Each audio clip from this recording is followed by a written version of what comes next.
Hukum asalnya wanita itu di rumah, nggak keluar. Kenapa? Iya, karena ada surga di rumahnya. Ada apa dia keluar? Surganya sudah ada di situ.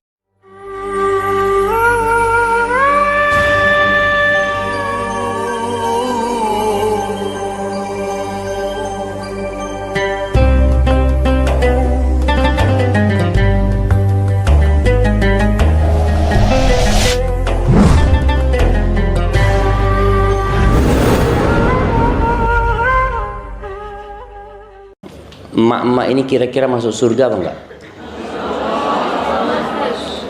Punya apa masuk surga? Apa yang dimiliki sehingga berharap masuk surga? Kita semua tahu dengan Asia binti Muzahim, ya, istrinya Fir'aun. Dia harus disiksa, dibantai sampai mati, dihancurkan kepalanya dengan batu. Kita tahu dengan Sumayyah binti Khabbab, bagaimana dia mempertahankan agamanya, ditusuk kemaluannya dengan tombak sampai tewas. Apa yang kita lakukan jemaah? Kita berharap surga Allah itu. Apa yang kita kerjakan? Maka tolong kita pandai bercermin. Rasul sallallahu alaihi wasallam mengatakan, man khafa adlaj. Barang siapa yang takut, maka dia akan bersegera untuk menuju ke rumahnya. Karena dia takut. Kekhawatiran masuk neraka itu yang membuat orang akhirnya bersegera menuju ke surga. Waman adlaj balagal manzil. Barang siapa yang segera, nggak mengatakan nanti, andai kata, dia bersegera menuju ke rumahnya, dia akan sampai ke tempatnya, selamat dia. Lalu Nabi SAW mengatakan, ala inna sil'atallahi ghaliyah. Barang yang Allah tawarkan itu mahal. Ala inna sil'atallahil jannah. Barang yang Allah tawarkan ini surga, jemaah. Surga yang luasnya seluas langit dan bumi. Surga yang kerudung bidadarinya, kalau semua isi bumi ini digunakan untuk membeli kerudung bidadari, nggak cukup, jemaah. Tapi kata Allah Azza wa Jal, bal tu'thirunal hayatad dunya. Tapi kalian lebih mementingkan kehidupan dunia. Wal akhiratu khairu wa abqa. Sedangkan akhirat itu lebih baik dan lebih kekal. Tapi perlu perjuangan ke sana. Pernah suatu hari Rasulullah SAW didatangkan kepada beliau sebuah kain dari sutra. Kalau sekarang banyak kain yang lembut, ya, tapi di masa itu kasar, sama pakaian-pakaian para sahabat Nabi. Ketika kain lembut itu dipegang sama para sahabat, dia lihat, ya Allah, lembutnya, bagusnya, indahnya. Lalu Nabi SAW melihat kepada mereka, lamanadilu Sa'ad. Kalian tahu, sapu tangannya Sa'ad di surga itu lebih lembut dari itu, kata dia. Sapu tangan yang biasa digunakan, setelah digunakan dibuang, itu lebih lembut dari sana. Maka ahibati fillah, ketika berpikir masuk surga, Nabi SAW pernah bertanya kepada seorang wanita yang datang curhat kepada Nabi SAW. Kita semua sering dengar cerita itu. Bahkan mungkin cerita itu sudah terpatri di dalam jiwa kita. Tapi berat bagi kita untuk mengamalkan. Ini perempuan datang, lalu Nabi tanya sama dia, adzatu zaujin anti? Engkau punya suami? Kata wanita ini, na'am ya Rasulullah, aku punya suami. Kaifa anti lahu? Nabi tanya, gimana sikapmu kepada suamimu? Perempuan ini menjawab dengan jawaban kebanyakan perempuan. Kebanyakan wanita kalau ditanya bagaimana sikapmu kepada suamimu, ya aku nggak menyia-nyiakan dia, yang aku mampu aku layani. Kata wanita ini seperti itu. Terus apa Nabi mengatakan, barakallahu fiik, ahsanti.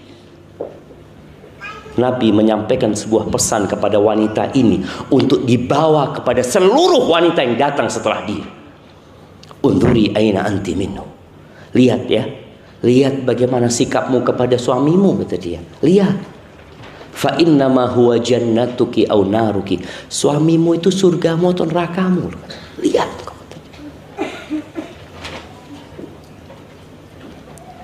Jadi ingat, di rumah kita ada surga atau ada neraka.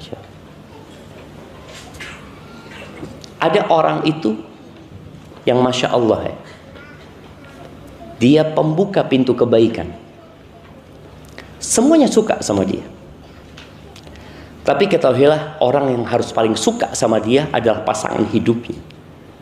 Makanya ketika Nabi SAW menyampaikan kepada para laki-laki, besok pagi anak ada kajian khusus buat laki-laki.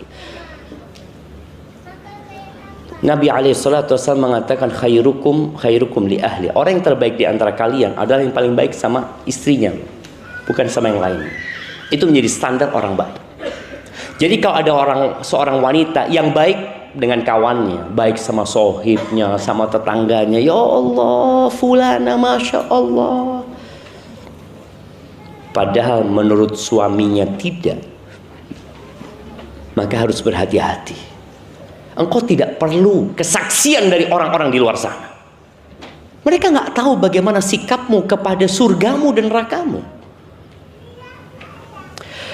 Ahibati fillah, Anda masih ingat kisah seorang laki-laki yang curhat tentang istrinya, dan istrinya curhat tentang suaminya. Akhirnya ada datang menjumpai nih suami nih istri. Anda tanya, bang, kita dengarkan apa sih curhatan sang istri? Istrinya curhat, anak punya suami nih Ustaz, pulangnya malam Ustaz, malam pulangnya, anak udah pada tidur, dia baru datang Ustaz. Sudah, iya. Anak tanya sama suaminya, bang, kenapa abang pulang malam? Ustaz, kata dia, anak itu menjaga anak-anak supaya tidak lihat keributan kita Ustaz. Anak nunggu anak-anak tidur Ustaz. Soalnya anak kalau pulang kerja ditanya dari mana, ngapain aja, terus panjang Ustaz. Akhirnya kita berantem Ustaz. Anak memilih biar anak-anak selamat, walaupun anak jadi kambing hitamnya Ustaz. Ada laki-laki yang gak betah di rumahnya karena rumahnya belum jadi surga. Oh, salahnya dia Ustaz. Kita gak bicara dia sekarang. Kita bicara para wanita calon penghuni surga yang belum tentu masuk surga. Kita berharap masuk surga, tapi ternyata kebanyakan ada di neraka, kata Nabi SAW. Hidup cuma sekali, jangan. Mereka yang telah pergi meninggalkan dunia kepingin balik. Untuk apa? Untuk memperbaiki. Kenapa aku dulu kayak gitu? Gitu. Hukum asalnya wanita itu di rumah, nggak keluar. Kenapa? Iya, karena ada surga di rumahnya. Ada apa dia keluar? Surganya sudah ada di situ. Pernah ada dua wanita yang keluar rumah. Semua ingat dengan kisahnya dua wanita yang berjumpa dengan Nabi Musa alaihissalam. Nabi Musa melarikan diri dari Mesir, kemudian sampai ke Madian. Lalu sampai ke Madian itu melihat ada lelaki-lelaki yang sedang memberikan minum kepada hewan ternaknya. Di antara mereka ada dua perempuan keluar rumah. Di antara laki-laki yang banyak, perempuan ini tadudan, dia menghalangi ternaknya supaya nggak bergabung dengan ternaknya orang-orang itu. Nabi Musa langsung heran. Nabi Musa nggak kenal dengan dua perempuan ini, tapi menjadi pemandangan yang menakjubkan dan mengherankan. Ada perempuan keluar rumah, ngapain kalian? Nabi Musa langsung tanya, ma khatbukuma, kalian ngapain keluar sampai datang ke sini? Akhirnya kedua wanita ini menyebutkan alasannya. Apa alasannya?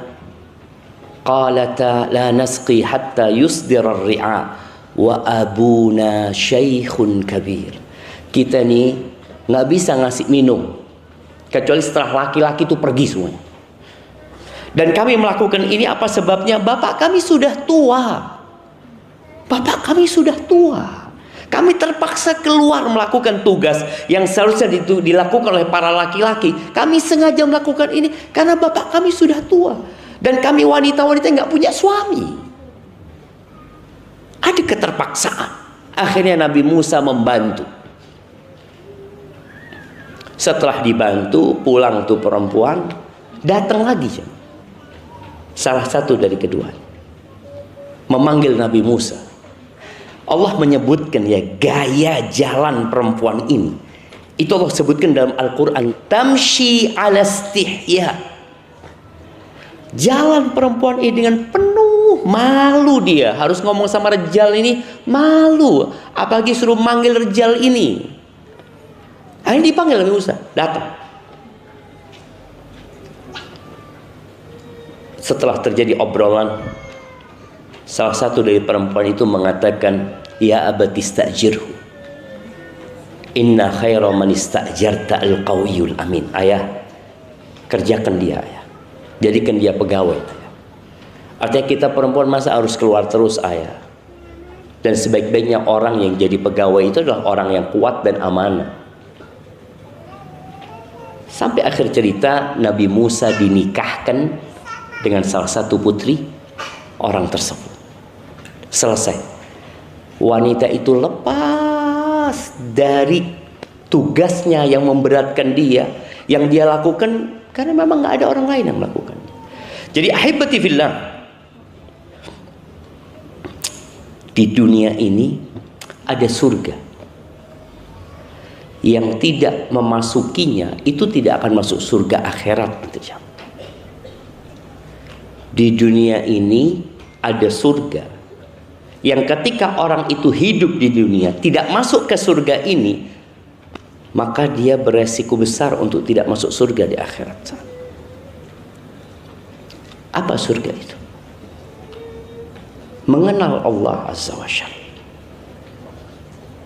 beriman kepada Allah. Sebagian kita hidup nggak kenal sama Tuhan. Tuhannya membuat aturan, dia nggak mau ikutin aturan Tuhannya. Kita lebih suka mengikuti nafsu dan kemauan kita. Allah Azza wa Jalla mengatakan kepada istri-istri Nabi di surat Al-Ahzab di ayat 33, Allah mengatakan waqarna fi buyutikunna. Kalian tinggallah, menetaplah di rumah-rumah kalian. Padahal rumah ini bukan milik perempuan itu. Rata-rata rumah itu milik suaminya. Tapi Allah mengatakan tinggallah kalian di rumah-rumah kalian. Wala tabarrajna tabarrujal jahiliyatil ula. Kalau harus keluar rumah, kalau harus, jangan bersolek seperti bersoleknya orang jahiliyah, jangan. Ya kok keluar terpaksa silahkan. Tapi bagaimana kalau wanita nggak betah di rumahnya, bisa membuat suaminya betah di rumahnya? Dia sendiri nggak betah. Maka jamaah rahimakumullah, perempuan itu kalau keluar rumah, siapa yang nungguin di luar? Setan. Ditungguin sama setan. Jadi harim-harim itu kalau keluar setan tuh nungguin ya. Alhamdulillah keluar kata setan. Sampai Nabi SAW mengatakan istasyrafah syaitan. Dari jauh dilihat sama setan ini. Oh keluar fulana ini. Karena tipu daya setan itu lemah kata Allah. Inna kaida syaitani kana dha'ifa. Lemah tipu daya setan itu. Tapi ketika Allah berbincang tentang tipu daya wanita, Allah mengatakan inna kaidakunna azim. Tipu daya kalian itu besar sekali. Maka setan bagaimana memanfaatkan hal itu? Sampai sholat saja, di mana perempuan lebih baik sholat? Di rumah jemaah. Ini ada seorang wanita yang datang kepada Nabi SAW. Namanya Ummu Hamid. Dia mengatakan, ya Rasulullah, Aku tuh suka banget sholat bersamamu. Siapa yang nggak suka sholat di belakang Nabi Muhammad SAW? Yang ketika memandangnya kegalauan jadi hilang. Dia datang, ya Rasulullah, inni uhibbu salata ma'ak. Aku tuh suka banget sholat bersamamu ya Rasulullah. Apa kata Nabi SAW? Qad alimtu, aku tahu. Aku tahu engkau suka sholat bersamaku, kata Nabi SAW. Tapi kata Nabi SAW, salatuki fi baitiki khairun min salatiki fi hujratiki. Ummu Hamid, sholatmu di kamar tidurmu, bayangin ya, sholatmu di kamar tidurmu itu lebih baik daripada sholatmu di ruangan rumahmu. Kemudian Nabi mengajak lagi perempuan ini untuk berpikir, dan sholatmu di ruangan rumahmu lebih baik daripada sholatmu di rumah besarmu, dan sholatmu di masjid kaummu. Artinya semakin dekat ke rumahnya, tapi udah keluar rumah. Awalnya di kamar, kemudian ke ruangan tengah mungkin ya, kemudian ke ruangan yang lebih besar. Kadang-kadang orang bikin musola ya di rumahnya, peliharaan orang. Sholatmu di masjid kampungmu, di musola kampungmu itu lebih baik daripada sholatmu di masjidku, kata Nabi SAW. Sholat di Masjid Nabawi itu 1000 kali jauh pahala daripada masjid lainnya. Tapi ternyata buat wanita, sholatmu di masjid kampungmu, yang berarti sholatmu di kamar tidurmu, lebih baik daripada sholatmu di Masjid Nabawi.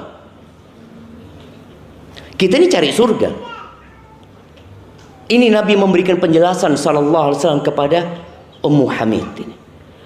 Kemudian Ummu Hamid itu minta supaya dibangunkan di ujung rumahnya, di tempat yang paling gelap. Dia sholat di sana sampai mati, nggak kemana-mana dia. Sampai seperti itu loh. Bagaimana perempuan menciptakan rumahnya menjadi surga. Tapi memang berat, jemaah. Keinginan untuk keluar, keinginan untuk happy-happy, majelis sana, majelis sini, ada keinginan itu.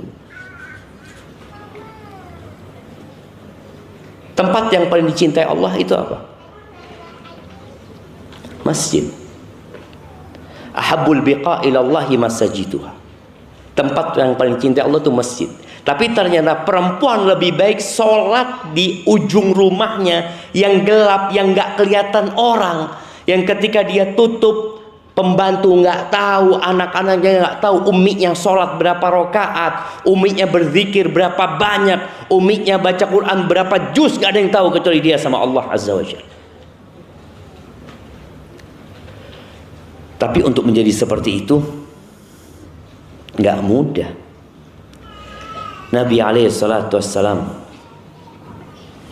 menyebutkan ya tentang beratnya perempuan masuk surga, tapi di sisi lain mudahnya perempuan masuk surga.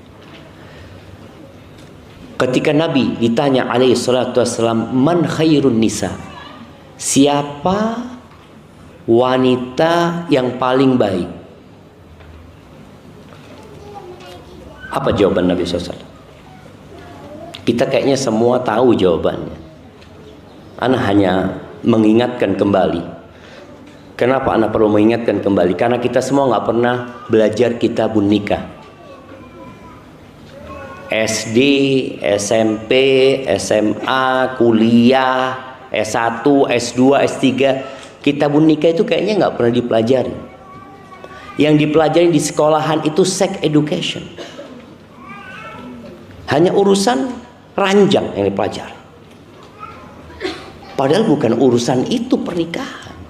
Kita kesian loh sama anak-anak SMP yang sudah berzina.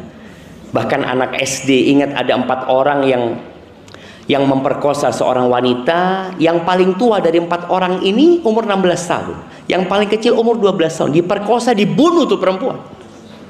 Dia tahu mencalurkan syahwatnya dengan cara yang diharamkan.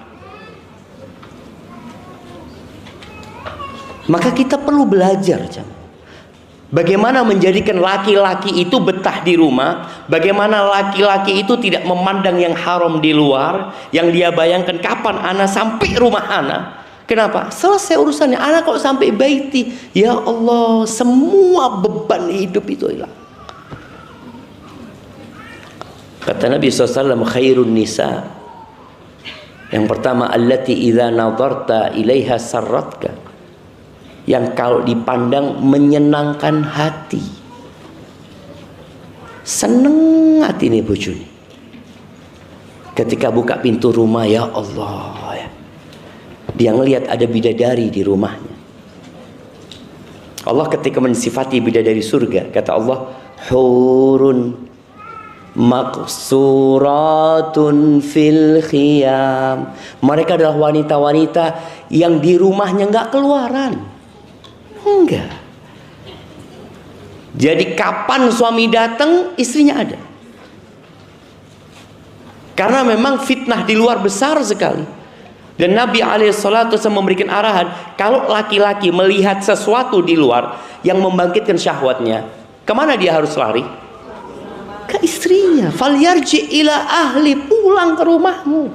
Fa innal ladzi biha mithl ladzi biha, yang ada di perempuan yang engkau lihat sama persis dengan yang ada di istrimu. Selesai. Maka bagaimana seorang istri selalu siaga? Dia selalu bersolek. Sekarang tuh ada yang namanya make up artis. Make up apa? Betul. Mua. Seharusnya mua itu untuk di rumah. Betul jamaah. Banyak laki-laki di luar tergoda dengan wanita yang sebenarnya nggak cantik, tapi gara-gara mua,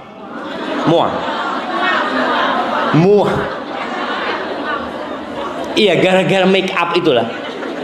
Gara-gara make up itu, jadi dilihat perempuan ini, apalagi tadi setan sudah nungguin dia. Udah dia berias, bersolek ala jahiliyah, ditambah setan yang menghiasi dia, habis udah laki-laki. Dia ingin pulang ke rumahnya. Bagaimana ketika dia pulang, dia ngelihat istrinya lebih cantik dari semua yang ada di muka bumi ini. Karena dia berias, dia sambut suaminya. Siapa yang gak betah? Seorang suami ngelihat istrinya selalu cantik, selalu cantik. Bahkan anak-anaknya tahu. Karena ada harim-harim ini, kalau lagi sama sohibnya ketawa-ketawa, ya telepon ketawa-ketawa, pas rejalnya datang, dimatikan HP-nya, pasang muka cemberut. Sampai anak itu ngomong, Mama kalau abah datang kok jadi kayak gini? Anak itu memperhatikan emaknya. Yang seharusnya dia enak dilihat sama suami, enggak. Dia sok jual mahal. Apa bi'gholi sama rejalnya. Loh, ini loh suamimu yang seharusnya disambut, yang seharusnya engkau tampil cantik buat dia, yang seharusnya rumah itu jadi indah. Aisyah radhiyallahu taala anha, dia tahu suaminya nggak punya. Nabi SAW bukan orang yang punya banyak harta. Dia tahu, dia ingin bersolek buat suaminya, sampai pinjem kalung Aisyah. Pinjem. Buat siapa? Buat berhias untuk Nabi SAW. Kalau sekarang pinjem buat apa? Buat kondangan. Bukan buat suaminya. Kalau dipandang menyenangkan hati, kalau disuruh nurut. Susah sekarang cari harim yang nurut. Kenapa? Anak katakan susah. Ya inilah perempuan mengatakan, oh banyak Ustaz. Padahal rejalnya tadi baru ngomong sama anak, aduh Ustaz, harim anak Ustaz. Iya loh. Jadi kita itu merasa sudah baik. Siapa yang menilai kita baik atau tidak? Suami yang nilai. Merasa enggak Ustaz. Maka jangan sampai hari kiamat suami kita nuntut di hadapan Allah Azza wa Jalla, ya Allah, ana sabar menghadapi ini gara-gara anak-anak, ya Allah. Ana sabar, ya Allah. Ana nggak mendapatkan hak ana sebenarnya. Ya mungkin sang istri, ana juga nggak mendapatkan hak ana, Ustaz. Tapi ketahuilah Allah mengangkat suami sebagai pemimpin. Engkau tahulah posisimu di mana. Maka di sini kalau disuruh nurut apapun perintah suami. Sebagian perempuan ini mamanya mau kondangan. Bang, aku mau kondangan bang ya. Gak usah lah, di rumah aja.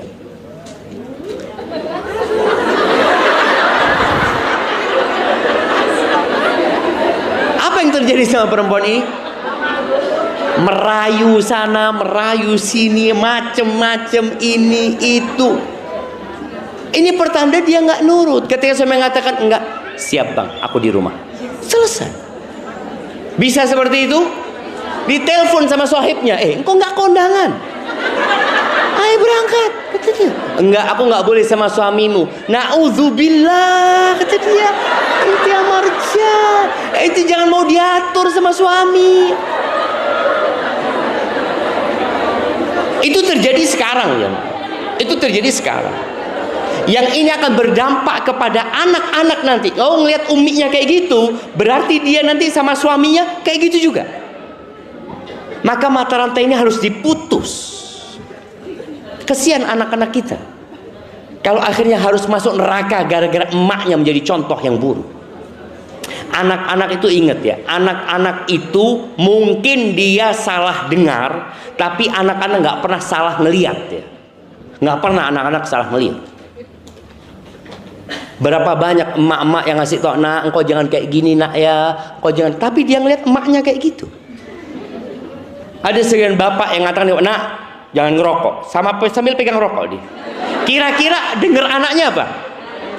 Ngerokok nak. Padahal bapaknya ngomong seperti itu. Maka tolong, bagaimana, kesian loh, kita ini ingin rumah tangga kita itu baik-baik saja. Kita ingin sampai surga bersama keluarga kita. Tapi kadangkala kita terlalu pede masuk surga. Terlalu pede, nanti bakal ditimbang loh jemaah. Ditimbang. Ingat seorang wanita yang Nabi SAW ditanya, ya Rasulullah fulana.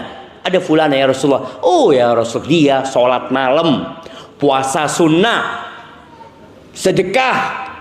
Tapi kalau ngomong pedes ya Rasulullah, suka nyakitin tetangganya. Ini tetangga bukan suaminya. Ini tetangga. Apa kata Nabi SAW? Hiya finnar, la khaira fiha. Nggak ada baiknya tuh perempuan, neraka tempatnya dia. Kadang-kala kita merasa, oh ana sholli loh, ana udah puasa sunnah Senin Kemis loh, tapi ada hak orang lain yang tidak diberikan. Wa idza ghibta anha. Ini perempuan yang tadi, yang paling indah kata Nabi SAW, yang kalau dipandang nyeneng no hati, kalau disuruh nurut, kalau ditinggal sama suaminya. Suaminya kerja, apa yang dilakukan? Dia jaga kehormatan dirinya. Dikenakno anak-anak dikenakno omahe. Ada perempuan rejalnya keluar rumah, alhamdulillah, langsung regut pegang HP. Dia merasa suaminya beban buat dia. Kemudian dia sibuk chatting fulan, nonton ini, nonton itu. Mulai dia membandingkan suaminya dengan suami orang. Dia dapat video di IG suami yang ngasih bunga sama istrinya, langsung dikirim ke rejalnya.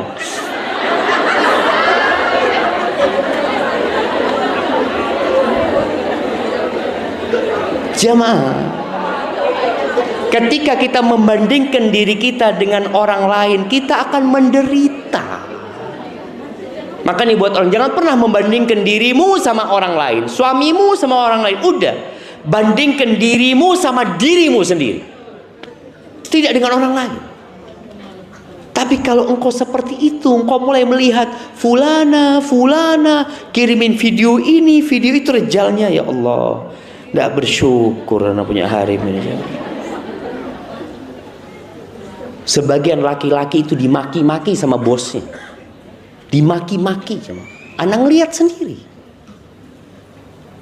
kerja capek, lelah, harapannya ke rumah itu disambut. Ya mungkin dia nggak bisa ngasih lebih daripada yang dikasihkan sama suaminya orang, tapi dia bertanggung jawab gitu. Nabi SAW pernah bersabda, beliau mengatakan khairu nisaikum, di riwayat lain nisaikum min ahlil jannah, istri-istri kalian calon penghuni surga. Siapa dia? Al-Wadud. Dia adalah yang pengasih, jamaah. Ada perempuan itu yang ya selalu datang ke suaminya, merayu suaminya. Dia itu menunjukkan kepada suaminya, aku butuh sama kamu gitu loh. Aku nggak bisa hidup tanpa kamu. Ada harim kayak gitu ya, Mas?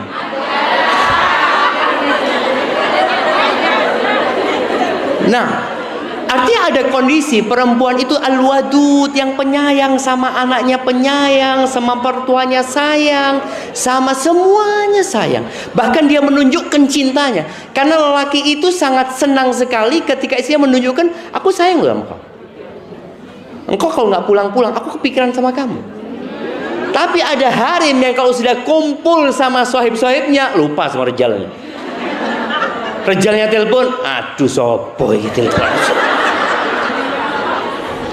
Jadi dia nggak menghargai suaminya sebenarnya. Mungkin suaminya nggak tahu ya, tapi Allah tahu ya. Maka tolong jadilah al-wadud, yang cinta dan kasih sayangnya itu kelihatan. Maka Allah katakan wa ja'ala bainakum mawaddatan warahmah, dijadikan di antara kalian cinta ya. Walaupun nggak harus ya, nggak harus rumah tangga itu ada cinta, nggak harus. Bahkan kata Umar bin Khattab, fa inna aqallal buyut allati tubna 'alal hub, sedikit rumah tangga yang dibangun di atas cinta, sedikit. Apalagi kalau sudah anaknya banyak, apalagi kalau sudah ajuz. Sampai rejal-rejal mengatakan apa? Al-ajuz bala wal bikru dawa, kata mereka. Sampai mereka. Tapi kenapa rumah tangga itu tetap dijaga? Kenapa? Karena kita hidup ini untuk beribadah kepada Allah, bukan untuk bersenang-senang. Makanya ada orang yang terus sabar, yang harim ini sabar sama suaminya yang sudah tua, suaminya sakit-sakitan, yang kalau dia ninggal suaminya ada banyak rejal yang akan ngelamar dia. Tapi dia mempertahankan rumah tangganya. Kalau dikatakan cinta, ya enggak, Ustaz.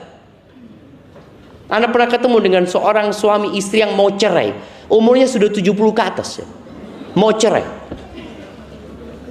di depan anak.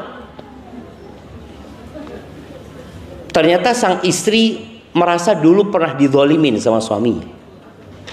Dan suaminya ketika tambah tua, tambah lemah, istrinya masih muda, ditinggal rejalnya, ditenggak. Maka sedikit loh rumah tangga dibangun di atas cinta. Tapi orang mempertahankan rumah tangga karena beribadah. Hidup ini bukan untuk bersenang-senang, enggak. Untuk mengabdi kepada Allah Azza wa Jalla. Dan Allah turunkan Al-Quran. Di situ Allah jelaskan apa yang harus kau lakukan pada kita. Maka subhanallah, Nabi SAW ketika mengatakan perempuan yang penyayang, oh itu Masya Allah, kalau dia bisa terus sayang sama suaminya. Walaupun suaminya udah sakit, walaupun suaminya sudah mungkin tidak bisa melayani seperti dulu, tapi sang istri tetap mengingat bagaimana perjuangan sang suami. Yang kedua, al-walud, yang suka punya anak. Dulu, perempuan-perempuan zaman dulu itu hamil lagi, nggak ada masalah. Sekarang harus zaat rejal sama harimnya kalau mau punya anak lagi. Nggak, wes cukup wes. Kesel ana. Iya, ada perempuan-perempuan nggak mau, enggak sudah, enggak ya. Meteng meneh. Kadangkala ada orang tua yang ngomong gitu sama anaknya, nak, ojo meteng meneh nak, ya cukup wis nak. Loh, anak bojone mah. Loh iya. Makanya Nabi SAW mengatakan al-walud. Memang capek jemaah, nggak sama ya. Pahala seorang wanita Yang punya anak 1 dengan yang punya anak 5 nggak sama. Yang punya anak 10 dengan yang anak 5 nggak sama. Kita lihat umi-umi dulu anaknya 11, 12. Sampai anak ingat di Bondoso ya, Ustaz Zain Bawazir rahimahullahu ta'ala punya anak 28 dari 1 istri. Gimana capeknya istrinya jemaah? Capek jemaah.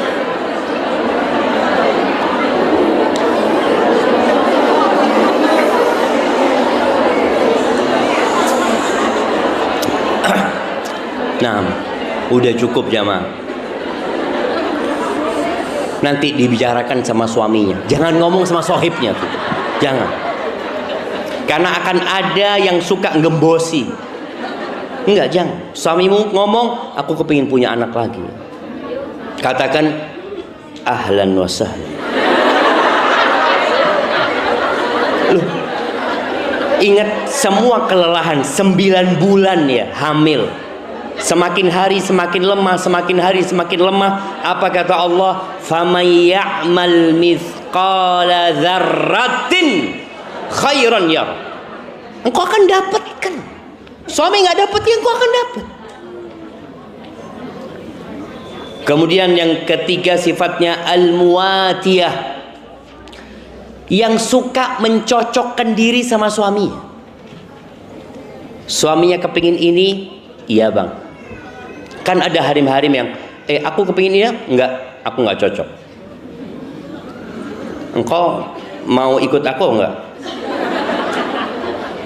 Ada harim-harim yang selalu berusaha. Tadi dia ingin menjadikan rumahnya surga. Dia ingin rejalnya ini sudah kau masuk rumah, udah kau di surga, nggak perlu keluar lagi. Bayangin ya, gimana suami dapat surga di rumah. Baik, surga itu apa? Kalau ingin sesuatu belum diomongkan sudah datang. Istri ini tahu sama kesenangannya suami. Bang, kau kepingin apa bang? Kata suaminya, ya Allah, mau sudah ngerti wes 20 tahun suatu. Ada yang masih harus minta suaminya. Kan tahu istri itu apa kesenangannya suami ini. Dia selalu ada untuk suaminya. Dia tahu suaminya suka sama ini, sama itu, sama itu. Udah dia siapin. Kadang-kadang dia tanya, bang, hari ini kepingin makan apa? Rawon. Oke, rawon. Tahu-tahu dimasakin soto. Gimana perasaan suaminya? Dia datang, loh, endi rawon nih? Nggak ono keluke bang. Jadi soto. Ketika suami tanya gitu, apa kata istri? Bang, kok ndak bersyukur bang? Wes pangan. Subhanallah jamaah. Yang seharusnya minta maaf malah enggak, ngatakan suaminya nggak pandai bersyukur engkau bang, wes kena kon bang. Idza taqaina Allah, kata Nabi SAW, kalau mereka bertakwa kepada Allah Azza wa Jalla, itu perempuan yang bakal masuk surga. Wa syarru nisaikum, dan kalian tahu siapa wanita-wanita paling jahat di antara kalian? Yang pertama al-mutabarrijat, yang suka bersolek untuk orang lain. Bayangin ya, suaminya selalu dapat kari-karinya. Coba kalau perempuan cantik, suami ngomong apa? Mau kemana? Pertanyaan itu selalu muncul, mau kemana kau? Kenapa? Linda Oma ndak pernah ayu soalnya. Dia lebih suka ngelihat istrinya di luar. Kalau lihat, masya Allah ayu bojoku ya. Kalau dia lihat di rumah, loh kok kayak gini ya? Itulah yang paling buruk, al-mutabarrijat. Sifat pertamanya suka bersolek di depan orang, bukan di depan suami. Bahkan sampai rumah langsung raup dia, karena dia risih dengan bersoleknya itu. Maka tolong jangan sampai seperti ini. Yang kedua, al-mutakhayyilat, congkak, sombong. Dia merasa lebih tinggi dari suaminya. Dia merasa bisa ngatur suaminya. Kita tahu ya, Khadijah sama Nabi Muhammad SAW, siapa yang kaya? Khadijah. Tapi bagaimana Khadijah menciptakan surga di rumah Nabi SAW? Nggak pernah dia menyebutkan tentang kebaikannya. Aku bang kayak gini, aku nggak ada. Dia selalu mengatakan, engkau ya Rasulullah, engkau ya Muhammad, engkau yang baik, engkau yang selalu berbuat ini, engkau selalu seperti ini, selalu seperti itu. Bagaimana ketika Nabi SAW turun dari Gua Hira, kemudian dalam kondisi ketakutan, beliau mengatakan kepada keluarganya, Zammiluni, Zammiluni, selimuti aku, kata. Khadijah selimuti, nggak tanya. Orang yang capek itu seharusnya tidak ditanya, tapi dilayani. Orang itu capek, keluar rumah, mungkin syughul, ada apa, lelah dia, jangan ditanya. Tapi dia apa kan? Dilayani. Dia mau apa? Udah dilayani sama Khadijah. Diselimutin sampai tenang Nabi SAW. Tidak diminta cerita. Sampai Nabi cerita sendiri. Sallallahu alaihi wasallam. Kenapa? Karena suasananya membuat orang jadi mau cerita. Tapi ada orang yang malas cerita. Istrinya ngomong, mana apa bang? Enggak ada apa-apa. Dia seakan-akan mau disidang sama ini hari. Layani suamimu, kondisikan suamimu. Rumahnya dikondisikan, anak-anak disuruh enggak rame-rame. Sampai kondisinya senang. Insya Allah suami itu kalau senang di rumah, dia akan cerita. Apalagi kalau dia menjadikan istrinya memang sebagai sahabat buat dia. Kemudian kata Nabi SAW, wahunnal munafiqat. Mereka adalah wanita-wanita munafik, kata Nabi SAW. La yadkhulul jannah minhunna. Nggak ada yang masuk surga dari mereka, kata Nabi SAW. Illa mithlal ghurabil a'sam. Kecuali seperti burung gagak yang paruhnya merah dan kakinya merah. Itu hampir nggak ada jamaah. Langka burung itu. Nabi ingin menyebutkan sallallahu alaihi wasallam bahwasanya berat masuk surga gitu loh. Ketika seorang masih suka bersolek untuk orang lain, sedangkan untuk suami enggak.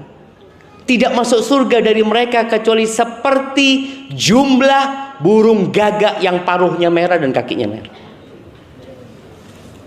Maka tolong ciptakan surga di rumahmu. Engkau bisa, bisa. Kadang-kala wanita, Ustaz, anak punya suami, Ustaz. Nggak benar, Ustaz. Iya. Sebelum Anda masuk ke tanya jawab, ada satu cerita.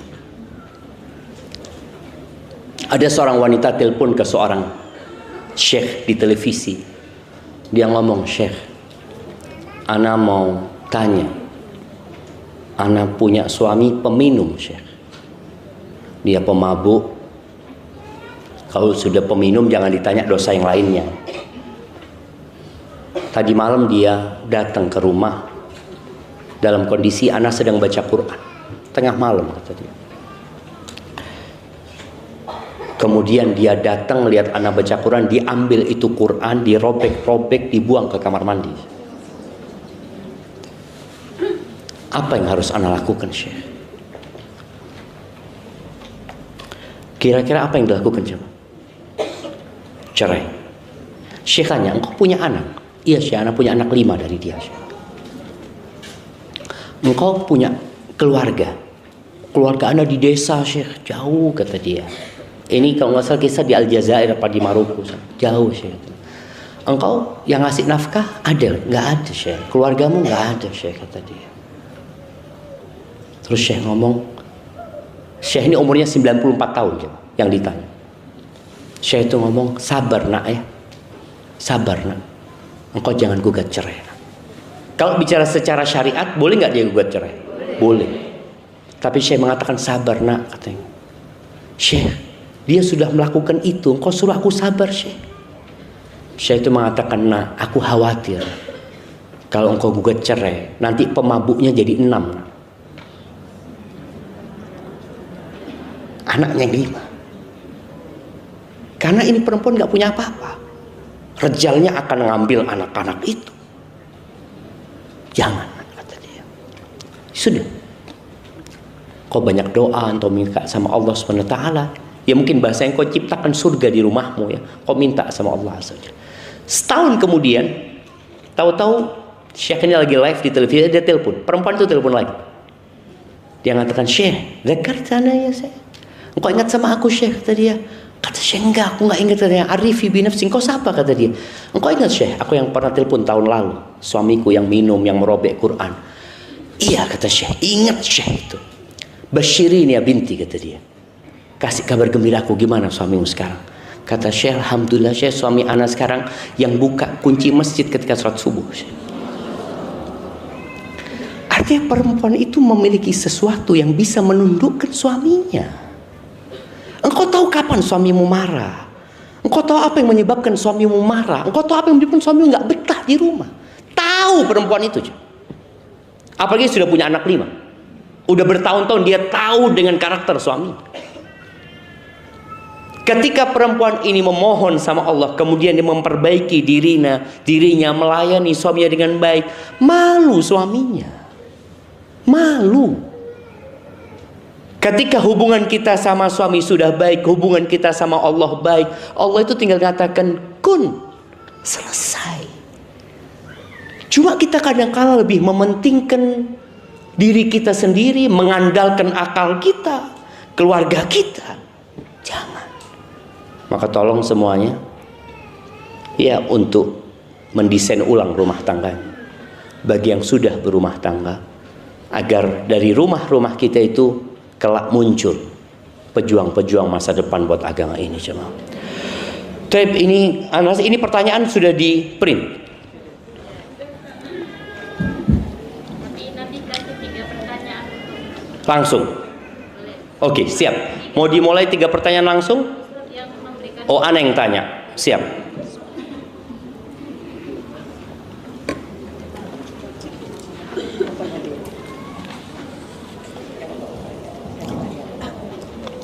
Ustadz, setelah kami sekeluarga hijrah, Allah uji kami dengan rezeki yang sempit. Apa yang harus kami lakukan, Ustadz? Ahibati fillah, kita yang tahu dengan hakikat kehidupan dunia ini, maka kita insya Allah akan sabar menghadapi ujian. Sabar itu ada 3. Sabar melaksanakan perintah Allah, sabar menjauhi larangan Allah, dan sabar menghadapi ujian dari Allah Azza wa Jalla. Maka buat yang disempitkan rezekinya, ketahuilah bahwa orang-orang yang hijrah menuju kepada Allah itu sebagian dibunuh, bukan disempitkan rezekinya. Tadi cerita Sumayyah, dibunuh dia jamaah, disiksa oleh kaumnya. Sebagian hijrah ke kota Madinah, nggak punya apa-apa, tidur di masjid. Maka nasihat ana, berbaik sangkalah kepada Allah Azza wa Jalla. Luasnya rezeki bukan tanda cinta, tapi kesusahan boleh jadi tanda cinta Allah Azza wa Jalla. Nabi alaihi salatu wasallam mengatakan, idza ahabballahu 'abdan ibtala. Apabila Allah mencintai seorang hamba, maka Allah akan memberikan bala kepada dia. Faman radiya falahu ridha. Barang siapa yang ridha, maka Allah akan ridha sama dia. Wa man sakhita falahu sakhut. Barang siapa yang murka, Allah akan murka sama dia. Maka terus berbaik sangka sama Allah, perbanyak istighfar, memohon ampun kepada Allah untuk membuka pintu-pintu rezeki. Ustaz, saat orang tua yang sudah uzur usianya mendoakan keburukan untuk anaknya, apakah doa tersebut akan diijabah oleh Allah Azza wa Jalla? Ahibati fillah, Allah akan mengabulkan doa seorang hamba selama doanya itu tidak berisi dosa. Tidak berisi dosa. Kalau orang tua mendoakan keburukan padahal anaknya tidak melakukan kemaksiatan dan kedurhakaan, maka Allah nggak akan kabulkan. Dan tugas anak ini kalau sudah punya orang tua yang lanjut usia, karakter orang itu biasanya berubah. Orang tua itu jadi lebih sensitif, ya, cepat marah, kadangkala kembali seperti anak-anak. Ya kita yang harus sabar. Ketika dia mendoakan keburukan, minta maaf sama orang tua. Boleh jadi ada sebab yang kita lakukan yang membuat dia mendoakan keburukan. Ingat ya, kita tuh disuruh berbakti kepada kedua orang tua kita yang soleh. Kita juga tetap disuruh berbakti kepada kedua orang tua kita yang fasik, pelaku dosa. Kita juga disuruh berbakti kepada kedua orang tua kita yang kafir.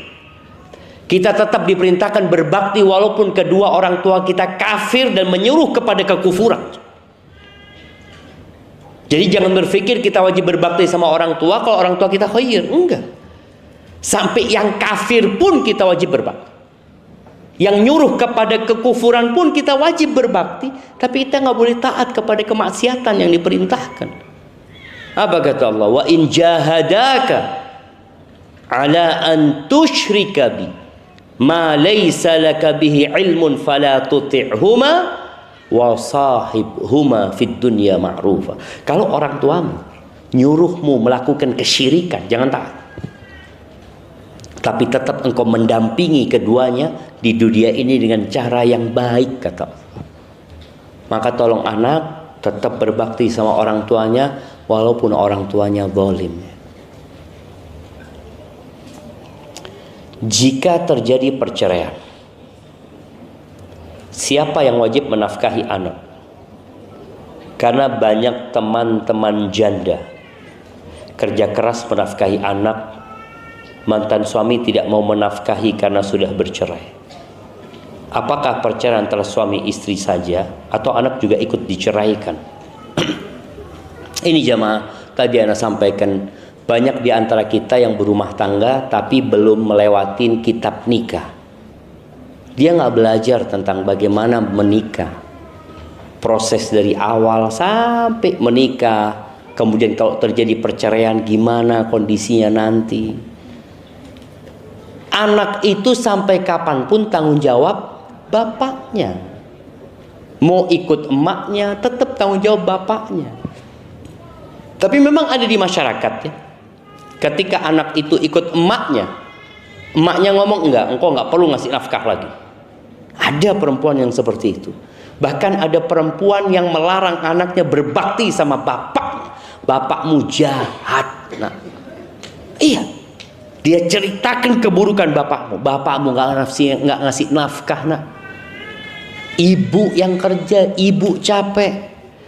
Ada seorang wanita yang curhat sama suaminya, sama dia ngatakan, Ustaz, bapak anak itu selalu KDRT sama ibu anak. Akhirnya ibu pisah sama bapak. Anak kelas 2 SD, kakak anak kelas 5 SD, perempuan 2 anak. Udah, bapak nggak ngurusin kita. Ibu Ana jadi pembantu rumah tangga, nyuci di tempatnya orang, terus sampai anak-anaknya sukses ya. 2 anaknya jadi orang kaya, perempuan nih. Ketika itu bapaknya datang, biasa melihat anak-anak yang sukses, bapaknya susah kepingin datang. Kata 2 anak ini, wallah Ustaz, ibu Ana nggak pernah nyuruh Ana benci sama bapak, tapi Ana ngelihat Ustaz, bapak Ana zalim sama ibu, Ana jadi benci sama bapak gitu loh. Ibu Ana nggak pernah selalu ngomong, nah itu bapakmu, nah engkau wajib berbakti sama bapakmu, nah engkau punya rezeki bagi sama bapakmu. Karena yang terputus dengan perceraian itu hanya hubungan pernikahan, hubungan persaudaraan nggak putus jamaah. Allah mengatakan innamal mu'minuna ikhwah, orang-orang beriman itu bersaudara gitu. Yang putus itu hanya hubungan suami istri.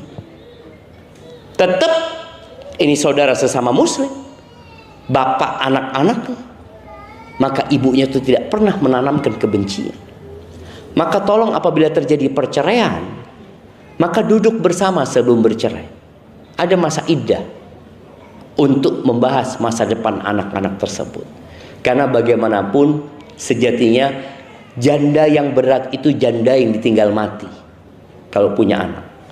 Tapi janda yang diceraikan, ya tetap yang wajib menafkahi anak-anaknya adalah bapaknya. Bukan cuma nafkah ya, pendidikan anaknya, semua urusan anaknya itu bapaknya. Walaupun anaknya ikut sama ibunya. Maka tolong itu diperhatikan. Ustadz, kami ingin bertanya. Untuk menciptakan surga di rumah, setiap pagi setelah sholat subuh dan zikir pagi, kami membiasakan mengaji bersama keluarga dengan bergiliran. Setiap orang satu lembar, yang lainnya menyimak hingga 3-4 putaran bergilir. Apakah termasuk bid'ah?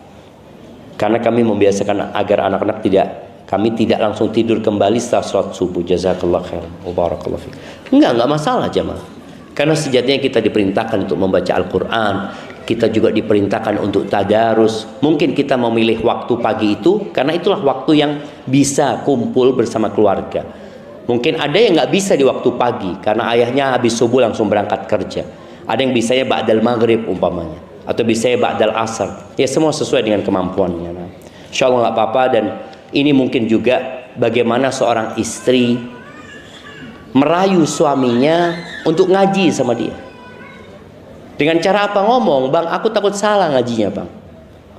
Padahal bacaan suami lebih buruk daripada bacaan istri. Tapi sang istri tetap menjadikan suami sebagai pemimpin. Atau istri yang baca ayatnya, suami yang baca artinya.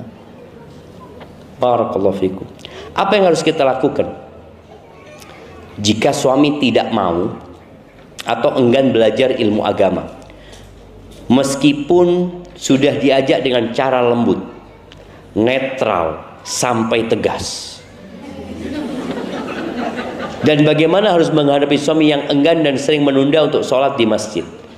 Hal ini diamati oleh anak laki-laki kami yang semakin besar. Dan akhirnya sering dijadikan alasan oleh anak kami untuk juga tidak ikut sholat di masjid. Rasanya saya seperti mendidik dua anak, Ustaz. Anak kami dan anak mertua. Padahal saya sendiri juga butuh dididik oleh imam dan rumah tangga kami.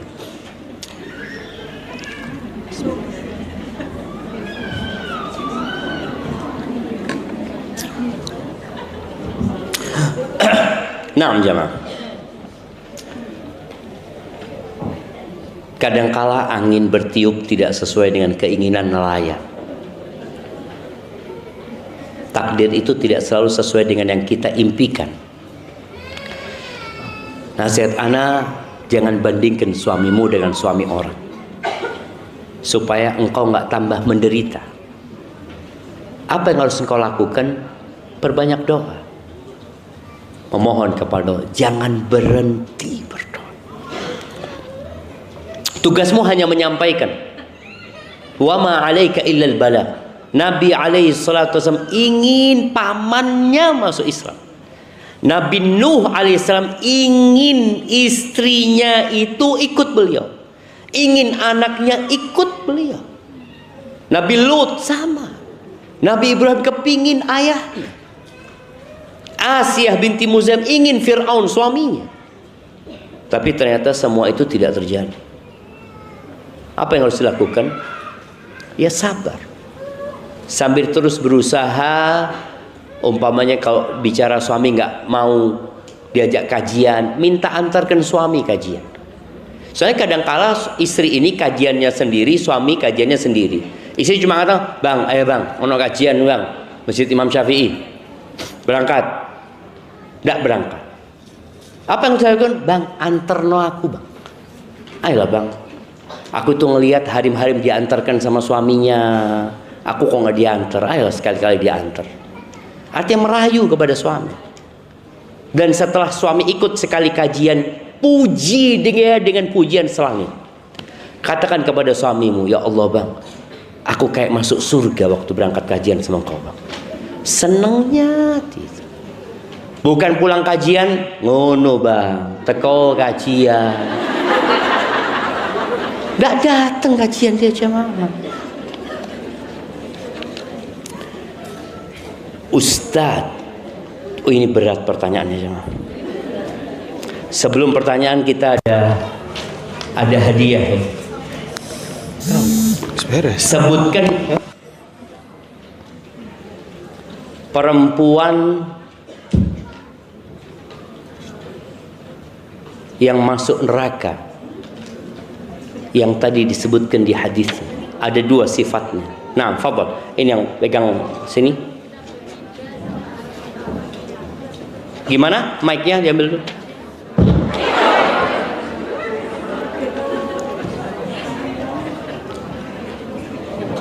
Iya, silakan. Al-mutabarrijat dan al-mutakhayyilat. Nah, al-mutabarrijat yang suka bersolek, suka dandan dan congkak sama sombong, jangan hati-hati ya. Taib. Tadi disebutkan 4 kriteria wanita yang paling baik. Iya, mana mic-nya? Ya, kasihkan, tafadhol. Disebut semuanya, Ustaz? Loh iya. Kalau dipandang menyenangkan hati suaminya. Masya Allah, dipandang menyenangkan hati siapa? Suaminya. Bukan hati tetangga. Bukan. Nah, yang kedua. Yang kedua al-wadud, yaitu penyayang, punya sifat penyayang pada Ya, sifat penyayang. Yang ketiga al-walud, yang mudah melahirkan anak-anak suaminya. Nah, Yang ketiga dan yang keempat al-muwasiyah, yaitu yang suka mencocokkan dengan suaminya, Nah. pekerjaan suaminya. iya.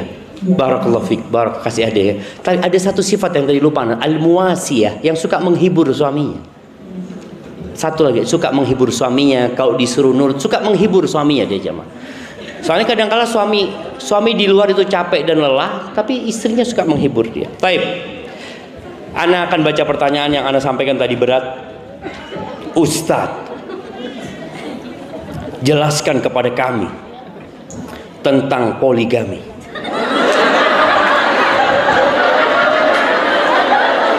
Tunggu dulu jemaah.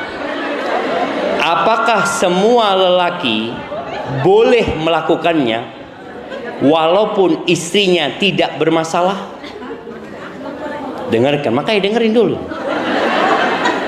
Ustadz jelaskan kepada kami tentang poligami. Apakah semua lelaki boleh melakukannya walaupun istrinya tidak bermasalah? Bagaimana jika poligami diawali dengan perselingkuhan? Apakah istri pertama boleh meminta cerai? Iya, mau jawaban yang menyenangkan? Apa jawaban yang sebenarnya? Jamaah, syariat poligami ini berat buat kaum laki-laki. Berat. Kalau kaum laki-laki dikasih pilihan antara poligami dengan berzina, lebih mudah mana bagi dia? Berzina. Dia punya uang 100 juta, dia bisa berzina dengan 100 wanita tiap hari ganti-ganti. Tanpa masalah sama mertua, tanpa masalah sama ipar, sama orang tua, ya sembunyi-sembunyi selesai dia. Tapi ketika bicara poligami, ada beban yang harus dia emban. Beban yang paling besar adalah istrinya yang dia cintai, ibu anak-anak. Beban dia bagaimana dia menghadapi mertua, bagaimana dia menghadapi ipar, bagaimana menghadapi omongan orang. Jadi jangan dipikir poligami itu sesuatu yang mudah. Lebih mudah sholat sunnah 2 rakaat. Lebih mudah sholat malam 11 rakaat. Selesai. Tapi bicara poligami yang memang diperbolehkan sama Allah Azza wa Jal, tapi berat. Iya, suami berat, istri juga berat, Ustaz. Nah, betul.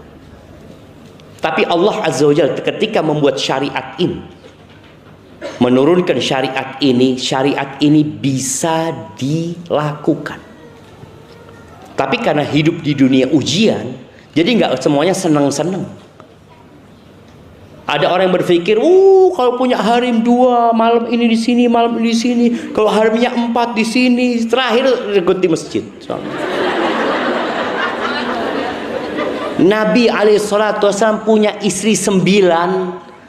Akhirnya beliau tidur di rumah di kebun. Sallallahu alaihi wasallam. Sebulan jemaah. Supaya kita tahu syariat ini diperbolehkan, tapi berat. Namun bisa dilakukan. Berat buat wanita.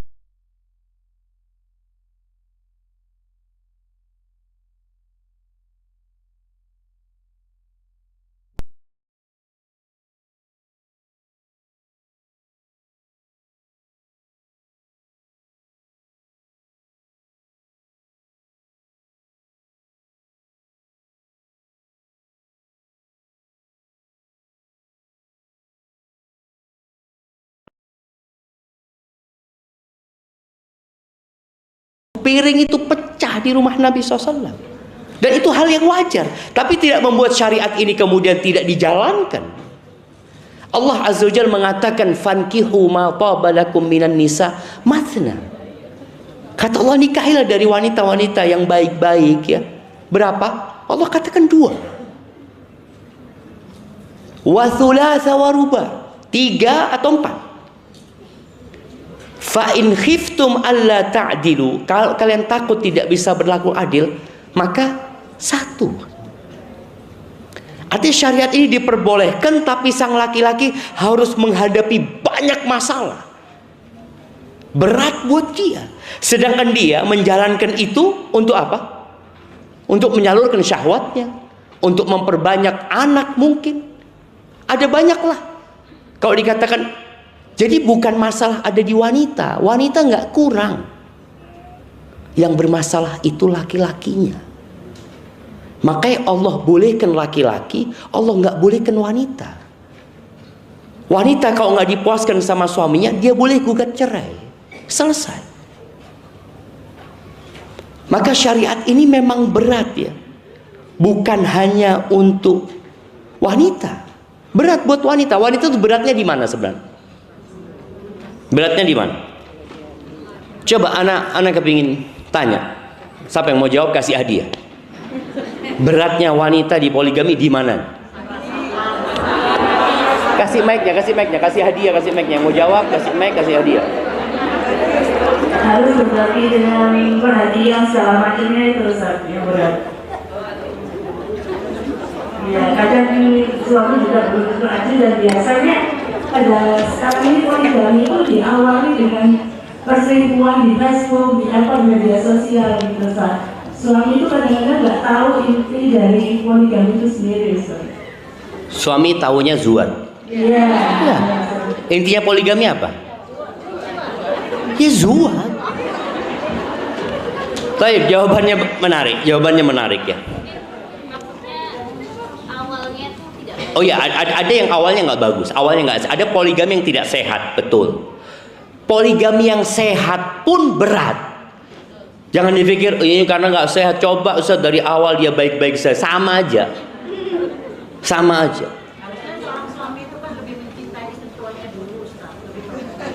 Harusnya suami itu lebih mencintai istri tuanya. Tetap istri tua itu nomor 1, nggak akan jadi nomor 2. Loh. Istri tua itu sampai kapan nomor 1, nggak akan jadi nomor 2.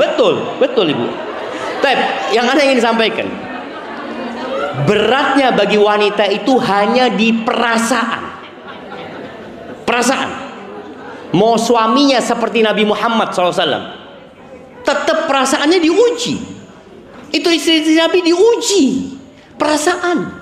Makanya ketika seorang laki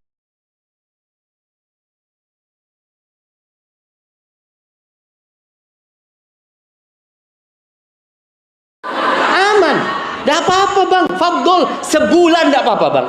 Yang penting kirim fulus. Artinya dia nggak ada masalah. Tapi ketika tahu suaminya zuat, kiamat. Padahal sama aja, suaminya sama kayak dulu, sebulan sekali pulang. Kita lihat ya, laki-laki yang merantau, kadang-kadang di tempat itu dia nikah. Dan dia nggak ingin ngomong sama istrinya karena jaga perasaan istrinya. Soalnya kalau dia ngasih tahu istrinya, akhirnya berantakan. Padahal sama aja hidupnya, nggak berubah. Nggak berubah. Kalau bicara tadi ujian karena cintanya dibagi. Dari dulu cintanya suami dibagi. Loh, cintanya dibagi buat orang tuanya. Cintanya tuh dibagi. Cintanya dibagi buat kakak-kakaknya, buat adik-adiknya, buat keponakannya. Dibagi.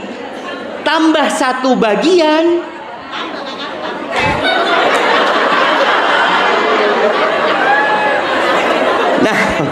Nah, jemaah. Artinya gini, ana ingin menyampaikan pesan ya buat para wanita yang suaminya poligami, yang suaminya menikah lagi. Ketahuilah bahwa suaminya sedang mengambil haknya dia. Dia punya hak berapa? 4. Ketika makan, kok ada yang mau matikan punya anak ini ya?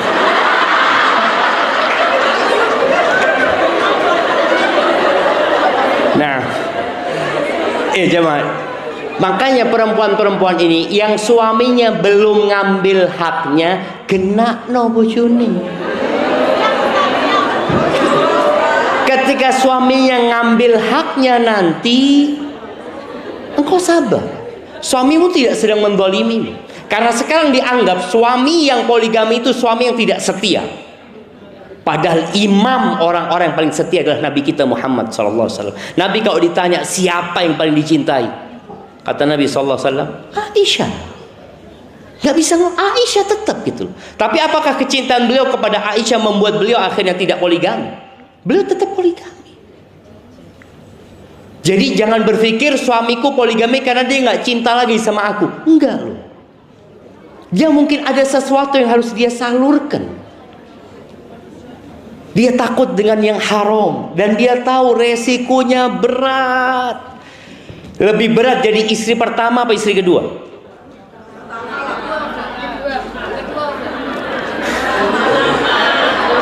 Sama-sama berat.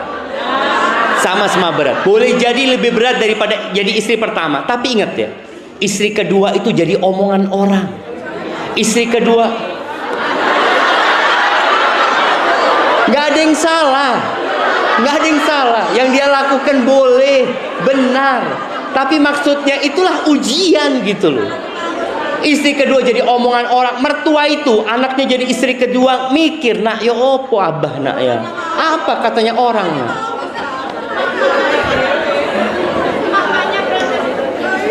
Jemaah, tapi intinya apa intinya jemaah? Intinya Allah Azza wa Jalla membuat syariat yang sesuai. Ketika seorang wanita di poligami, yang harus dia yakini bahwa ujian itu diberikan sesuai dengan kemampuan. Nggak mungkin engkau nggak bisa lalu Allah kasih ujian, nggak mungkin. La yukallifullah nafsan illa wus'ah. Allah sudah membuat ketetapan. Allah tidak akan memberikan beban melebihi batas kemampuan, enggak. Makanya kita lihat ada orang yang dikasih penyakit sakit kepala, ada yang dikasih stroke, ada yang dikasih kanker, ada yang dikasih buta. Kok beda-beda ya ujiannya? Karena disesuaikan. Maka ketika kau berpikir masalah poligami, ada orang yang memang nggak dipoligami sama suaminya, tapi Allah kasih ujian lain. Allah kasih dia kanker, dia nunggu mati. Hidupnya hanya tiap hari, kata dokter hanya tinggal 6 bulan. Ada orang yang suaminya nggak poligami, tapi dia kasih stroke umpamanya. Ada banyak ujian. Tapi yang jelas ya pada hari kiamat itu semua ditimbang. Yang suaminya cuma 1 istrinya, nggak sama loh ujiannya dengan yang istrinya 2. Bagaimana sabarnya? Ini menghadapi suami sabar, yang ini menghadapi suami sabar, beda. Makanya hari kiamat itu ada hisab, ada timbangan. Timbangan itu untuk mengukur bobot. Maka tolong kalau sampai terjadi ini, kalau dikatakan kalau suami melakukan poligami di awal dengan perselingkuhan, apakah istri pertama boleh meminta cerai? Kenapa engkau cerai? Kalau suamimu memang nggak baik, seharusnya engkau minta cerai dari awal. Tapi kalau suamimu baik dan ternyata dia selingkuh, kemudian dia bertobat kepada Allah Azza wa Jalla dengan taubatan nasuha, maka ana rasa perceraian tidak menjadi solusi. Perceraian itu seperti amputasi. Kalau kita lihat orang kena diabetes ya, yang kemudian luka diobatin. Kalau sudah nggak mampu, baru diamputasi. Maka jangan mudah-mudah meminta cerai. Bismillah. Semoga rumah tangganya jadi lebih baik, dan kalau yang dinikahi oleh suamimu wanita baik-baik, ya alhamdulillah. Gimana jemaah? Ana jadi bingung. Barakallahu fi.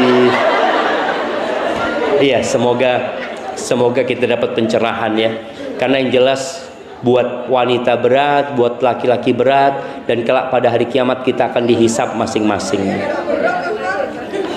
Buat laki-laki nggak berat, karena dia bukan laki-laki.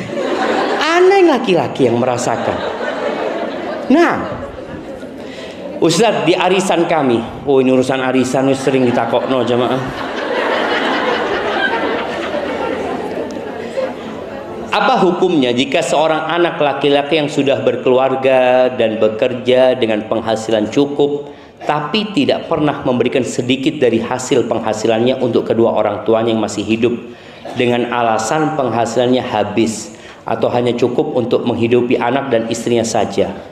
Nafkah dari anak laki-laki yang sudah menikah untuk siapa saja? Baik, hadiahnya masih ada. Ana mau tanya buat ibu-ibu, mana yang lebih utama untuk diberikan nafkah?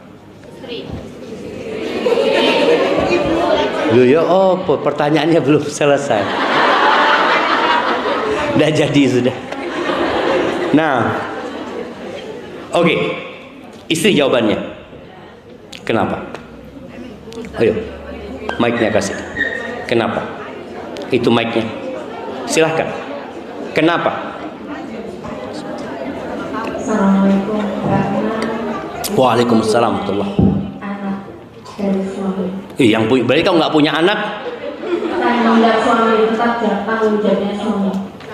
Istri tetap tanggung jawab suami. Istri tetap betul tanggung jawabnya suami. Iya, kasih hadiahnya nggak apa-apa. Jawaban lainnya.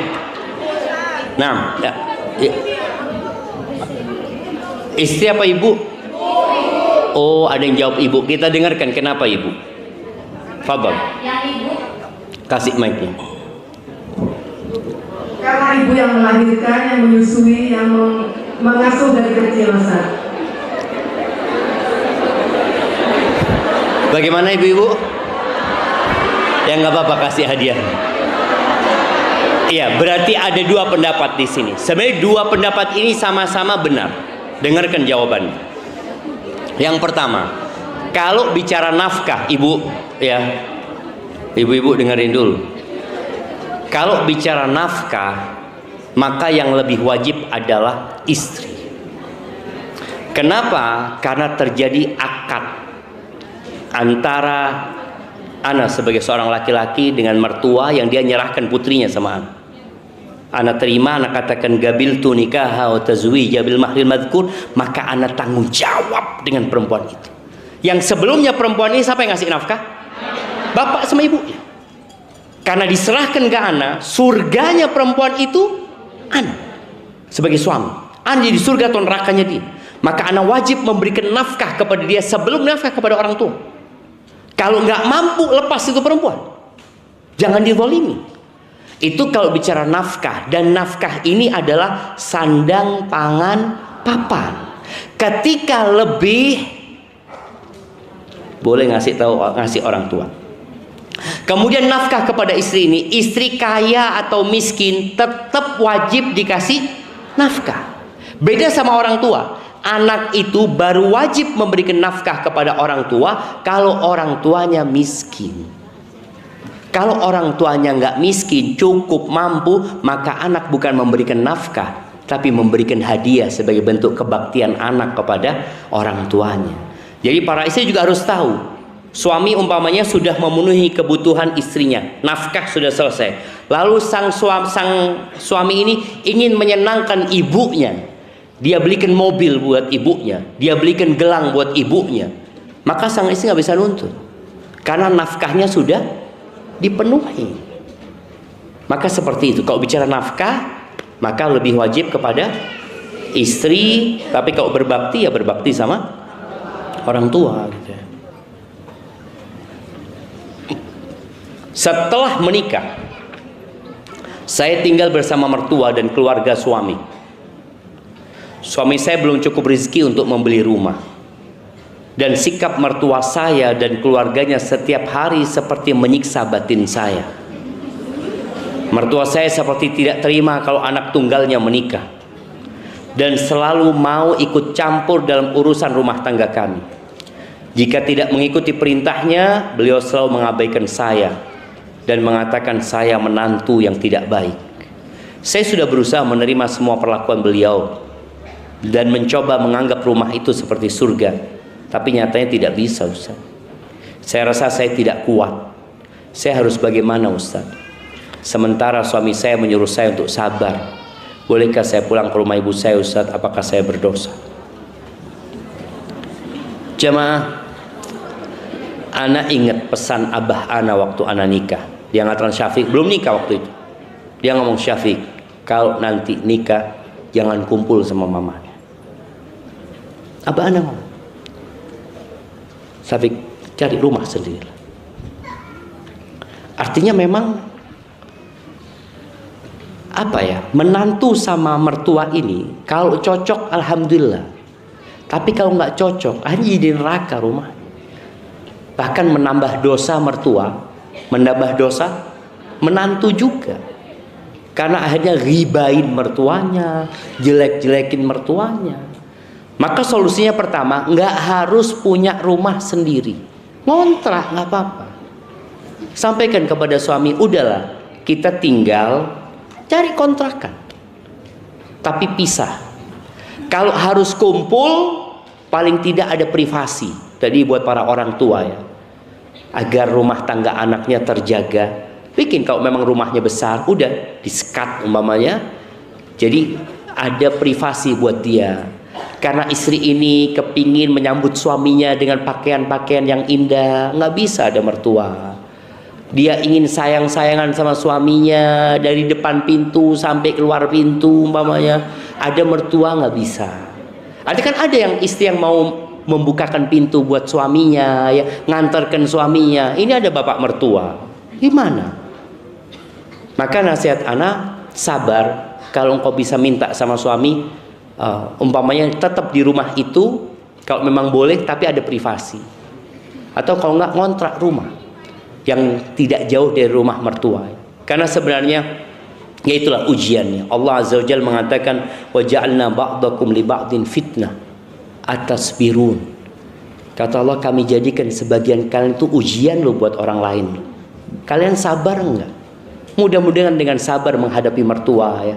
Mertua jadi jatuh cinta sama menantu. Jadi ada menantu yang pinter, yang bikin mertuanya kelepek-lepek sama dia jemaah. Karena dia selalu menghormati mertuanya ya, menyanjung mertuanya sampai mertuanya jatuh cinta. Maka tolong kalau engkau belum bisa, belajar bagaimana menundukkan mertua. Artinya bagaimana mertua jadi cinta sama dia. Barakallahu fiik. Di zaman modern dengan kecanggihan sosial media yang sangat pesat, bagaimana jika istri bekerja di rumah tapi lewat sosial media? Boleh-boleh aja selama suaminya memberikan izin ya, dan pekerjaannya halal. Satu, bagaimana agar tetap menjaga dirinya agar tidak jadi fitnah bagi orang lain? Ya lihat pekerjaannya apa gitu ya. Bagaimana jika pekerjaan di sosial media sebagai sarana edukasi dan inspirasi? Misalnya cara memasak, berpakaian dan lain-lain yang banyak dilakukan ibu-ibu zaman modern. Daily vlog. Apa saja adab sedangkan suara wanita saja adalah aurat. Pertama, suara perempuan bukan aurat ya. Jadi kalau perempuan ini kalau ingin memberikan kontribusi kepada umat ya, atau cari fulus, tolong jangan menjual dirinya, jangan menjual wajahnya, jangan menjual tubuhnya. Tapi kalau mau jual itu jual keterampilannya, jual keahliannya. Karena banyak wanita dieksploitasi itu wajah dan tubuhnya. Tapi jangan. Engkau wanita terhormat, kalau mau ngasih edukasi sudah, dia aja yang tentang masa, suara dia menjelaskan. Karena suara perempuan bukan aura, tapi dia nggak boleh suaranya di mendayu-dayu, jangan seperti itu. Apa yang harus dilakukan untuk terhindar dari ain? Padahal kita butuh memposting dagangan kita agar khayal ramai tahu jika kita sedang berjualan. Jemaah, bicara ain itu hak, ain itu ada. Apa yang perlu kita lakukan? Jangan berhenti berlindung kepada Allah. Kita selalu disuruh membaca Qul a'udzu birabbil falaq min syarri ma khalaq wa min syarri ghasiqin idza waqab wa min syarri naffatsati fil uqad wa min syarri hasidin idza hasad. Baca itu. Jadi kalau bicara orang jualan takut sama ain, gimana dia jualan? Ya tadi, dengan dia membaca doa ketika buka tokonya, dia membentengi dirinya dengan memohon kepada Allah, dijaga niatnya. Setelah itu serahkan sama Allah Subhanahu wa taala. Ustaz, bagaimana menciptakan surga di rumah jika istri sibuk melakukan banyak pekerjaan sendirian, mulai dari pekerja membantu suami, mengurus anak, mengurus suami yang manja, mengurus mertua yang sudah tua. Saya sudah terlalu lelah setiap harinya, Ustaz. Bagaimana membuat kebahagiaan di dalam rumah jika istri sendiri tidak bahagia? Masya Allah. Bismillah.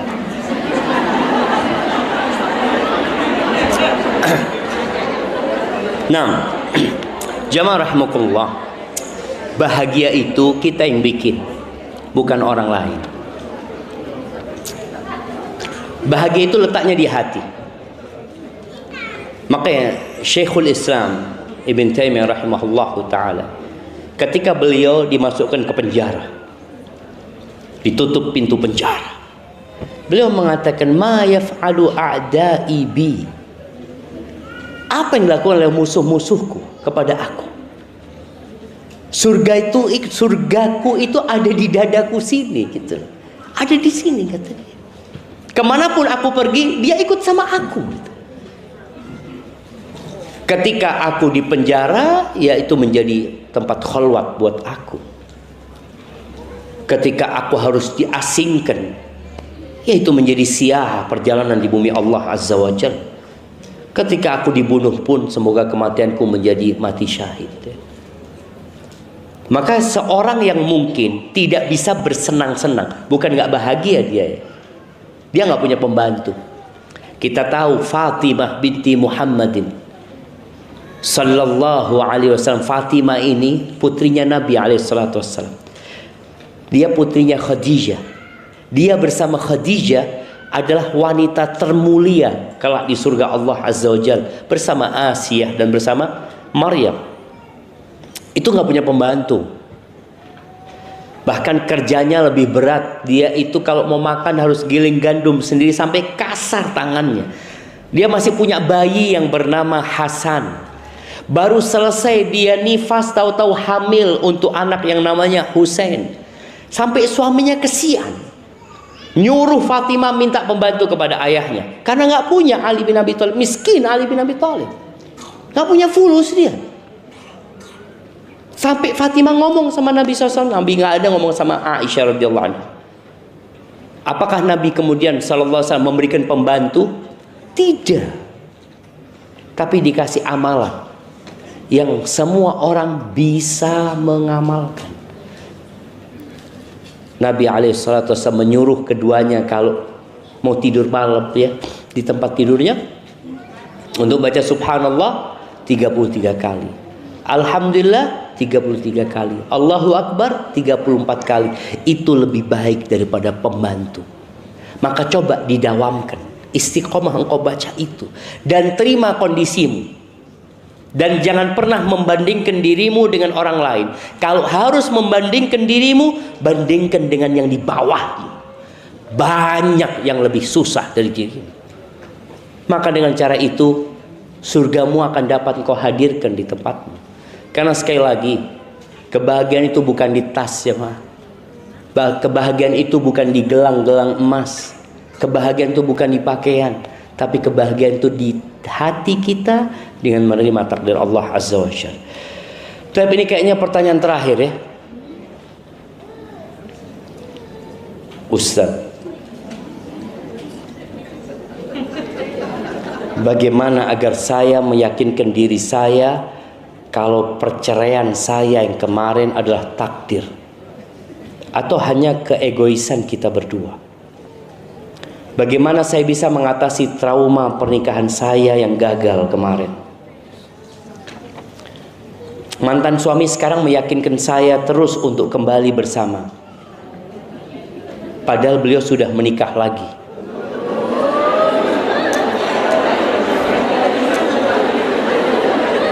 Dengarkan dulu, belum selesai jemaah. Di satu sisi, saya belum bisa menerima dia lagi. Dan di sisi lain, saya tidak sanggup anak-anak selalu menanyakan abinya. Dan kenapa tidak bisa bersama lagi.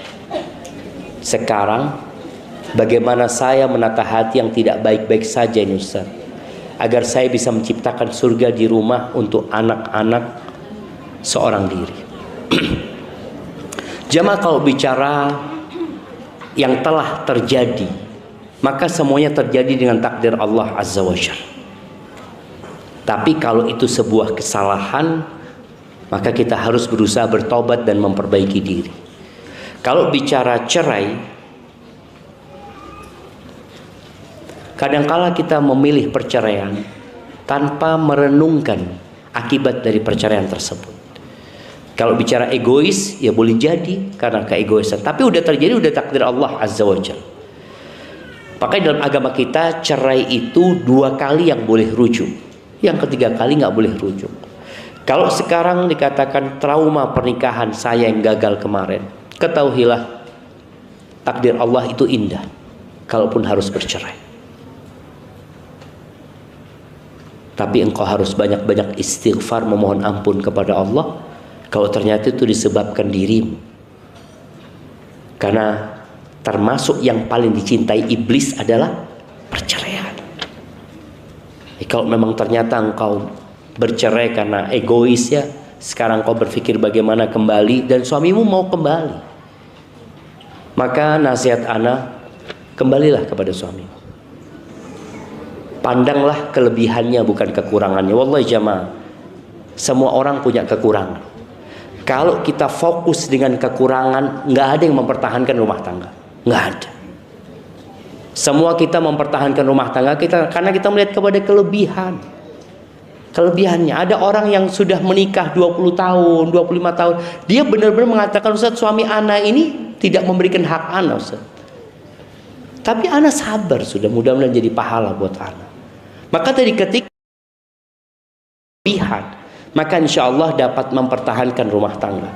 Kalau dikatakan tadi, engkau punya anak-anak yang harapannya anak-anak itu ketika engkau meninggal dunia mereka jadi anak-anak soleh yang mendoakan. Ketika anak-anak menanyakan keberadaan abinya dan abinya mau kembali lagi, maka nasihat anak, kembalilah kepada suami. Kembalilah kepada suamimu dan berusaha untuk menjadi lebih baik lagi. Berdoa memohon kepada Allah buat anak-anakmu dan keluarga barumu, dan baca doa Rabbana hablana min azwajina wa dhurriyyatina qurrata a'yun waj'alna lil muttaqina imama. Taib. Ustaz, di sini pengajiannya banyak anak remaja, Ustaz. Siap. Mulai usia 13 sampai dengan 20 yang belum menikah. Jadi harapannya yang dari tadi dibahas tentang pernikahan untuk nasihat terakhir untuk para remaja. Masya Allah, barakallahu fikum. Iya, jadi nanti kalau bikin kajian lagi, memang dipisahkan ya. Anak ingin dipisahkan, maksudnya tetap di ruangan yang sama, tapi yang sudah nenek-nenek belakang. Kemudian yang sudah punya anak sendiri, yang belum punya anak sendiri, yang belum nikah sendiri. Karena memang dia itu kalau ngelihat kawan-kawannya sama-sama belum punya anak padahal sudah menikah, itu jadi hiburan buat dia. Ternyata aku nggak sendirian gitu loh. Ada orang lain yang sama belum Allah kasih anak. Dan juga ada orang lain yang sama belum dikasih jodoh sama Allah SWT. Adapun buat remaja, yang remaja sekarang ini dikenal dengan generasi strawberry ya, yang mereka udah biasa hidup enak, hidup nyaman, yang kadang-kala tidak siap menghadapi tantangan ya. Nasihat ana buat remaja, khususkan waktu belajar agama, khususkan waktu. Paling nggak belajar Al-Quran, khususnya juz amma. Coba dikaji juz amma, dihafal juz amma itu, kemudian dikaji artinya. Insya Allah itu menjadi bekal untuk menghadapi kehidupan ini. Dan ketahuilah, dalam kehidupan ini mungkin engkau sedang menghadapi hal yang engkau sukai, besok boleh jadi engkau menghadapi sesuatu yang tidak engkau sukai. Maka kuatkan berbaik sangka kepada Allah. Fa inna ma'al usri yusra. Inna ma'al usri yusra. Itu mungkin buat para remaja, dan semoga ada kajian khusus buat remaja nantinya ya. Sudah ada kajian khusus buat remaja? Tiap apa? Sebulan sekali. Alhamdulillah. Semoga itu menjadi bimbingan buat mereka, dan ya hadir ketika kajian, jangan telat. Semoga dengan itu engkau mendapatkan ilmu dan diangkat derajatmu oleh Allah SWT. Barakallahu fiik, itu yang dapat Anda sampaikan. Kurang lebihnya Anda mohon maaf ya. Yang benar dari Allah Jalla Jalaluh, yang salah dari diri Anda pribadi. Allah dan Rasul yang terbebaskan dari kesalahan itu. Sallallahu ala nabiyina Muhammadin wa ala alihi wa sahbihi wasallam. Ana mohon undur diri. Assalamualaikum warahmatullahi wabarakatuh.